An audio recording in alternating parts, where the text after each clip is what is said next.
I doubt this is going to shock anyone, but Jurgen Klopp is stepping down as the Liverpool manager in the summer, as most of us probably know. And today what we're going to do is we're going to jump onto Odds Checker.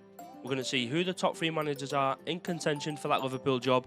We're going to get this Liverpool team playing in their system on Football Manager to see who we think should be the next permanent manager of Liverpool Football Club. Let's jump straight into the tactics. We'll see you there.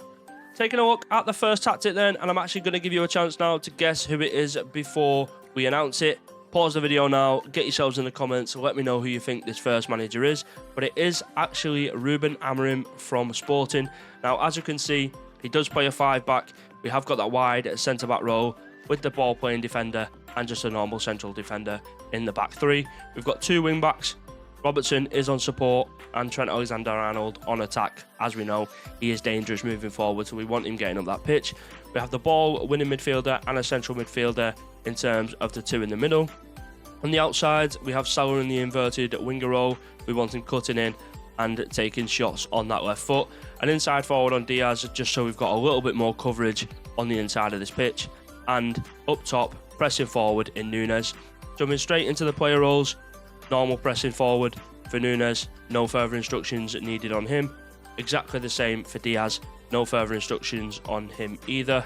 In terms of Salah, we are asking him to take more risks, shoot more often and tackle harder, so he is getting stuck in. McAllister, we have just got the generic central midfielder role on him. And in terms of the ball winning midfielder, I'm just asking him to dribble less.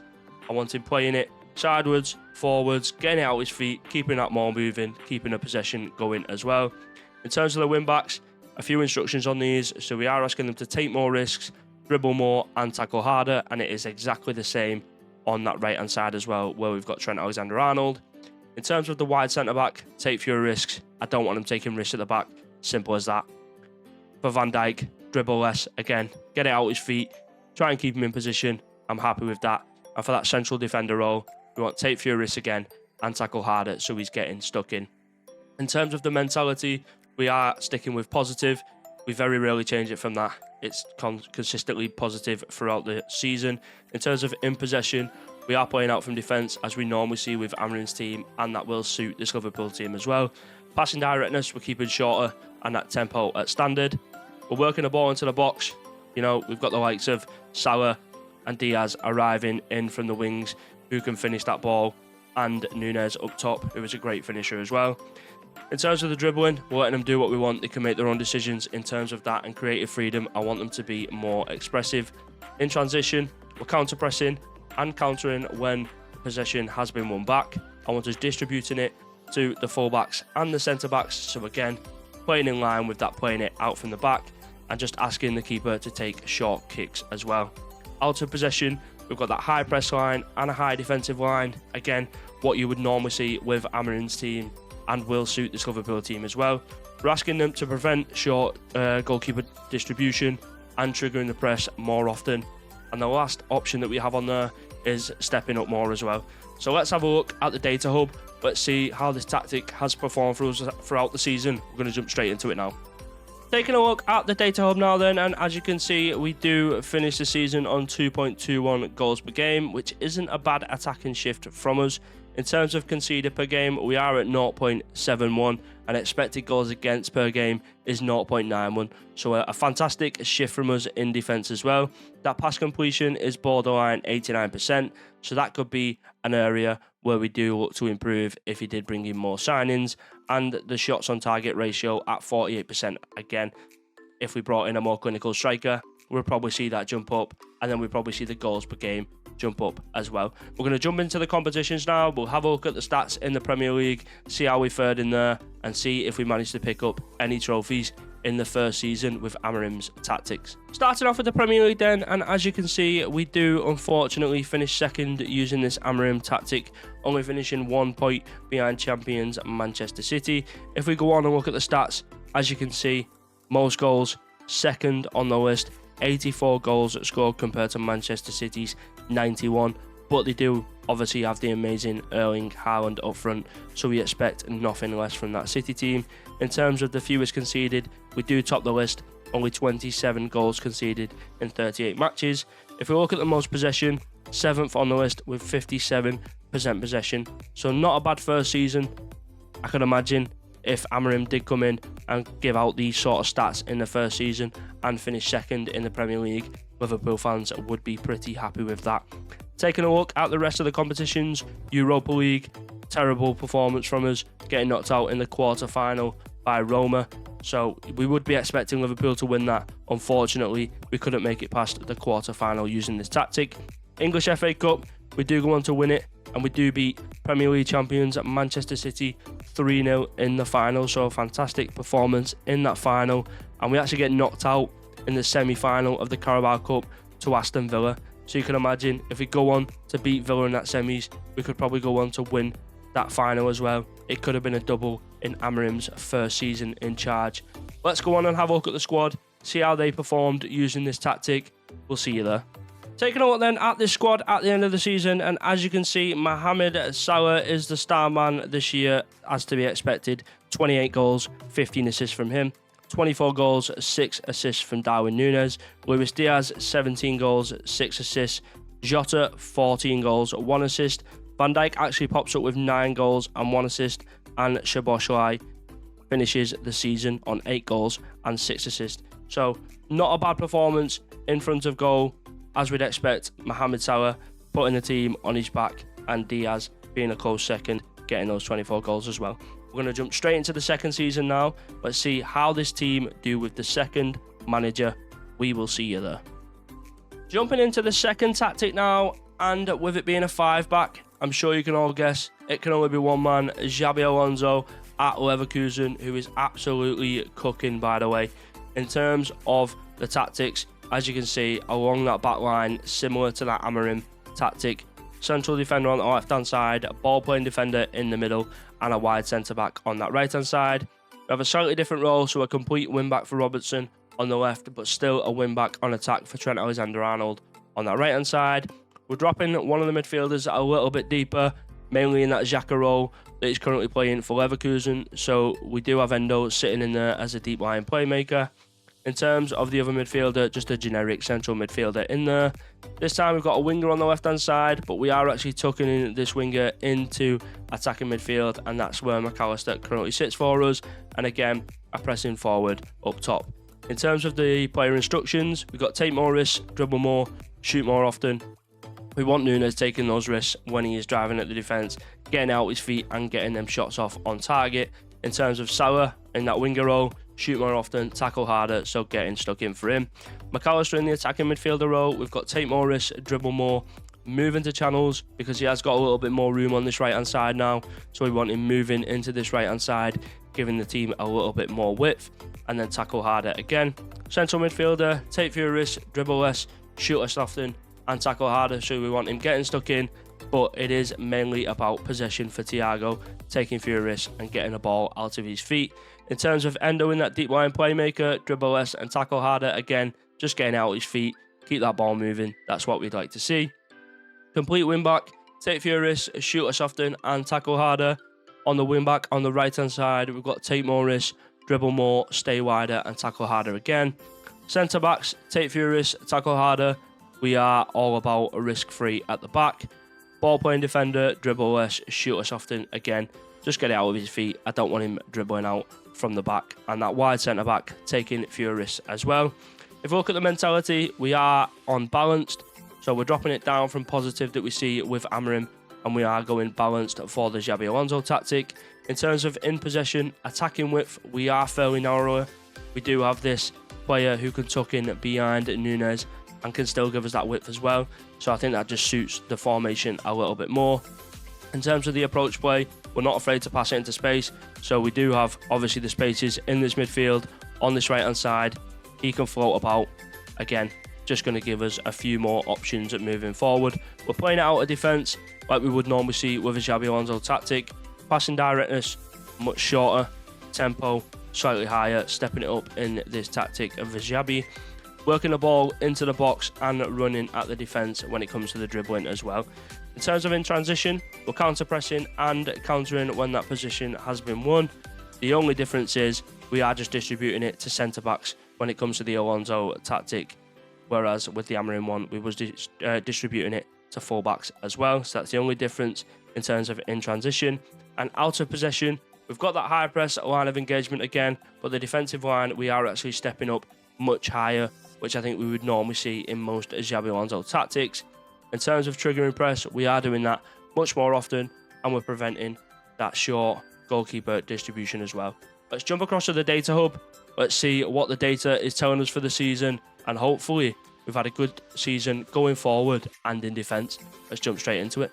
Taking a look at the data hub then, and it is actually pretty similar in terms of goals per game. We're seeing 2.39, so slightly higher than what we've seen in the Amorim tactic.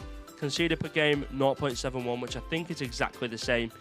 Shots per game, it does jump right up. So I think we was at 13 in the Amorim tactic. We are at 19 in the Alonso tactic.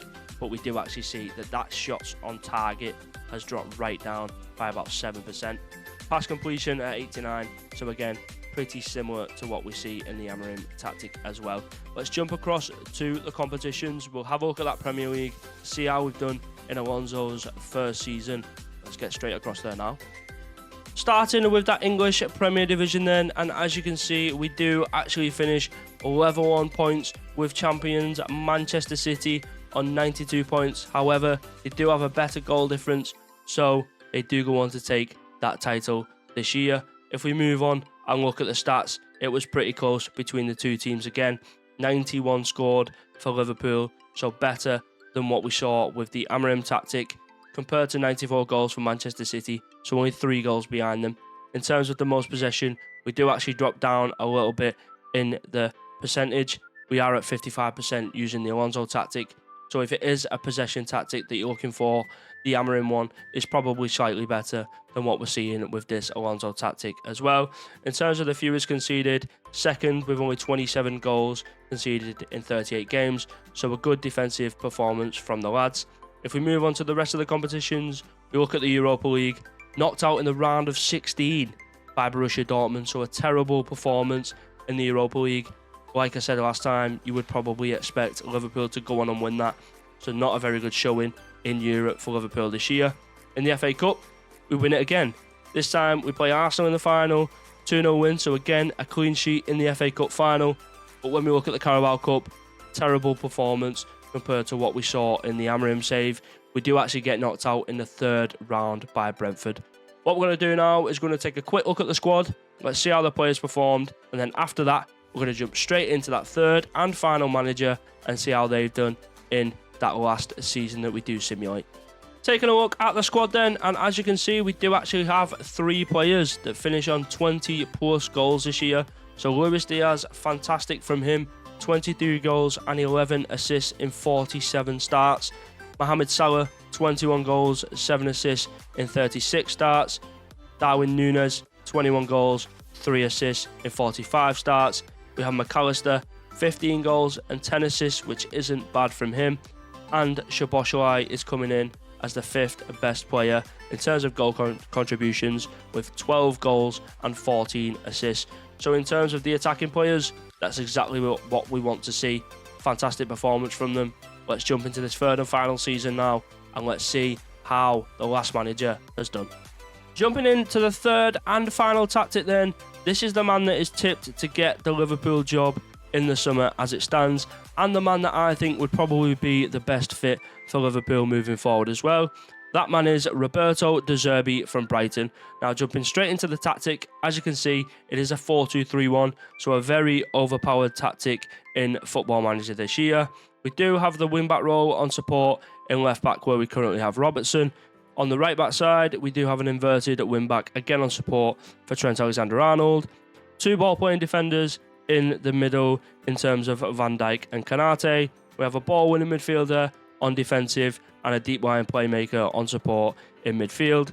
In terms of on the left-hand side, again, an inside forward for Diaz on attack. On the right-hand side, a winger role again for Salah on attack. An attacking midfielder in the middle in terms of McAllister, again on attack.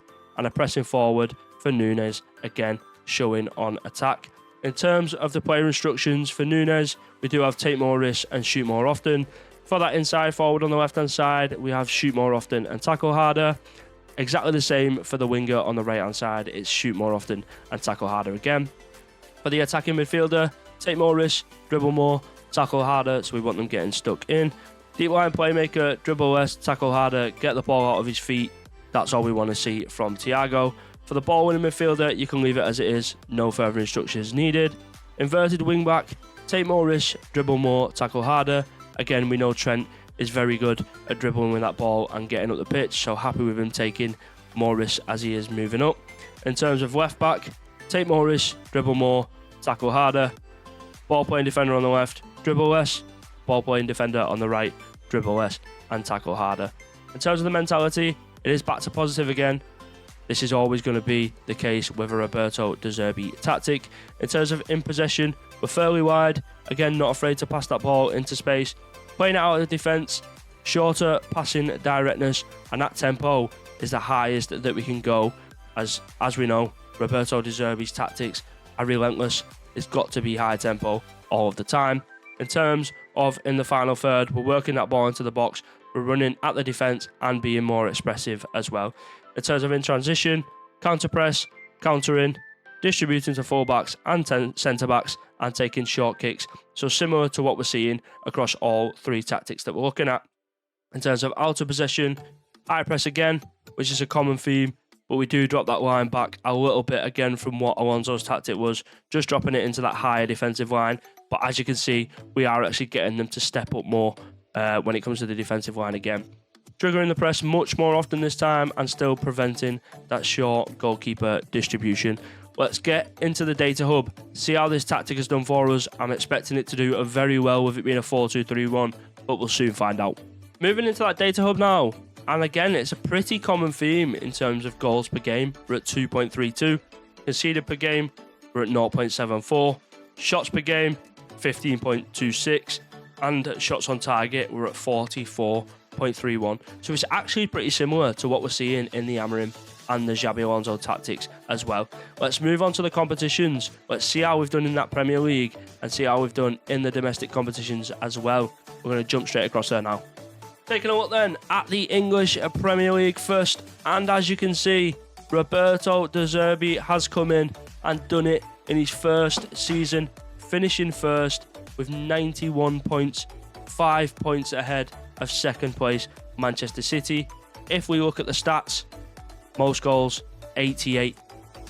So 10 goals clear of Newcastle in second place. So fantastic moving forward from us. If we look at the possession, 55% possession. So similar to the Alonso tactic, and fewest conceded. Again, only 28 goals conceded in 38 games. So a fantastic shift from the lads.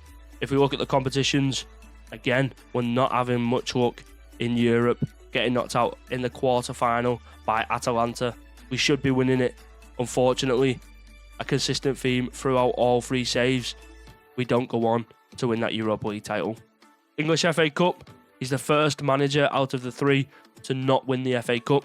We do get knocked out in the 5th round by Tottenham Hotspur. However, he does go on to win the Carabao Cup, beating Arsenal 2-1 in the final. So he actually goes on to do a double in his first season, which is ridiculous. Coming into a new team, he's got to stamp his tactic. He's managed to do so. If he came in, I'm sure Liverpool fans would be ecstatic with him taking on from Klopp if he got these results. Let's have a look at the squad. Let's see how they did in the last season with Roberto De Zerbi.